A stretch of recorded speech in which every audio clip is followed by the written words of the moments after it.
Yeah, so in HOT we're presently pursuing two things at the moment. One is we're really building hybrid optomechanical devices, and hybrid here means that we combine the mechanical system with both light and electronic degrees of freedom, and that allows us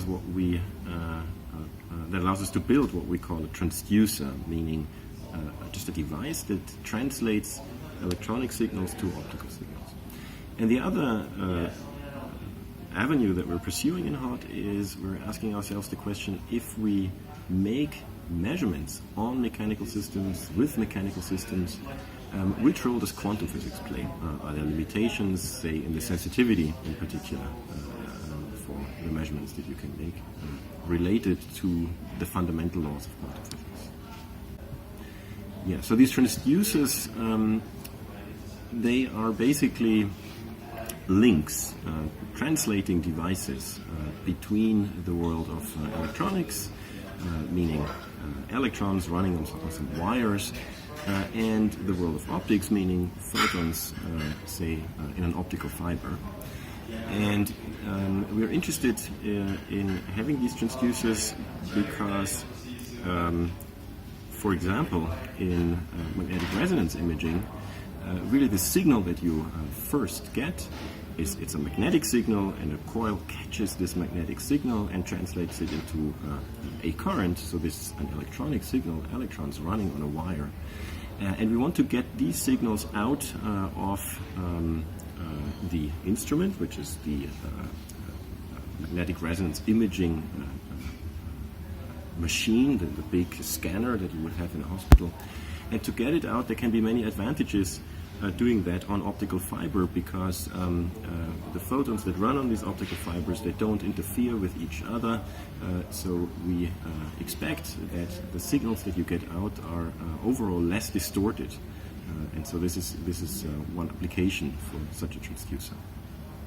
Yeah, they have to be sensitive, because otherwise the images that you acquire using these transducers, they are fuzzy. And what I mean with fuzzy is something that you maybe know if you have a camera, and actually the camera also has a sensor. If this sensor is not very sensitive, your image will be underexposed, and then if you crank up the brightness artificially, what you see is that the actual image is superimposed by some random noise. And that, of course, prevents you from actually seeing small features, from seeing features with weak contrast, which may be exactly the things that you're after.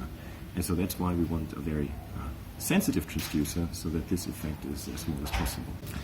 The role of quantum in mechanical measurements is manifold, actually, and in the scenarios that we're studying, there are two dominant effects.